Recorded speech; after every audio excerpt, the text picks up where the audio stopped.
Seether is one of the bands who have stood the test of time while staying consistent to their sound over 15 years. Poison The Parish, the band's 7th full album, already is destined to feature several singles on mainstream rock radio airplay, as just about every Seether album has since 2002, with Disclaimer and the many songs that put them on the map.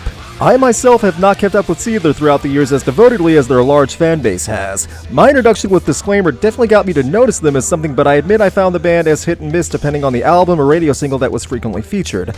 Now in 2017, however, comes something a bit more honest and deep with Poison The Parish. Seether's new album is intended to be a deeper venture from the band than in the past and claiming to be their heaviest album yet. In the press release for the album, Sean Morgan described it by saying, "We want to bring back musicality, playing loud, and the importance of having something to say that you can stand behind.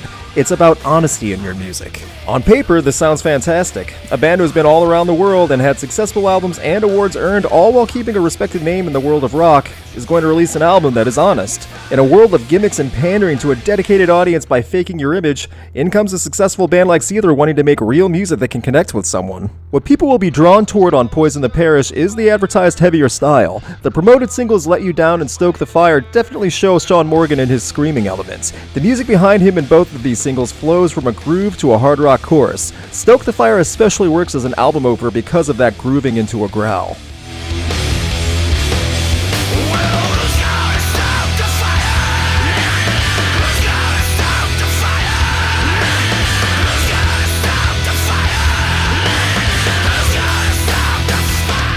Of the two released singles, I prefer Stoke the Fire as it feels like a newer style of Seether that we haven't heard as much of. I don't think Let You Down is bad, but it definitely is the status quo from the band, where Stoke the Fire, the drum and bass build-up in the verses lead to a strong chorus with a great hook, and in that I Bet You Can't chants, it all really pulls together.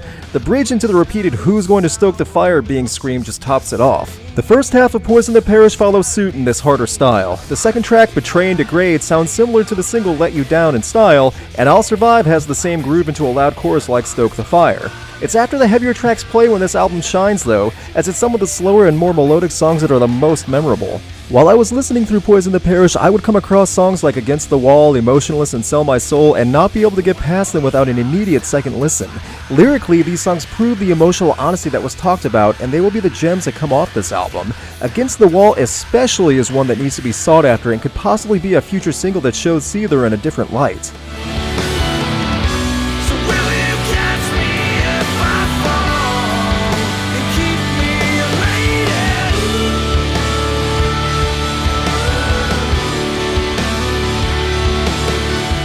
I really like this song. The guitar is fluid in the verses, and the track at just under 4 minutes goes as quickly as you're swept in the atmosphere of Against the Wall. I understand that Poison the Parish is being sold as heavier, but the moments like this are the ones that need to be highlighted and not ignored, as these are the best parts of the album.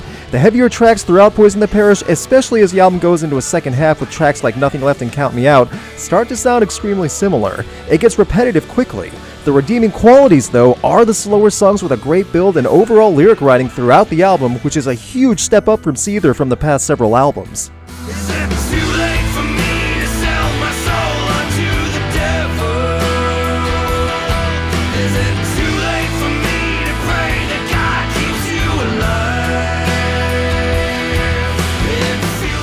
I'm honestly not sure if this is going to be considered Seether's heaviest album to date, but some points I can definitely make is that Seether stepped it up on their 7th album by getting more emotional in the lyrics and by playing more than one style of mainstream radio rock. Seether gives some energy in the volume in songs like Stoke the Fire, but it's the style of Against the Wall that should gain Seether some respect. Overall, Poison the Parish offers a solid performance in their upfront delivery. While there are some tracks that have the standard sound that Seether have been known for playing for over a decade, there is material here that would also make any rock fan happy. If you haven't listened to Seether in years, Poison the Parish is the one worth giving a shot.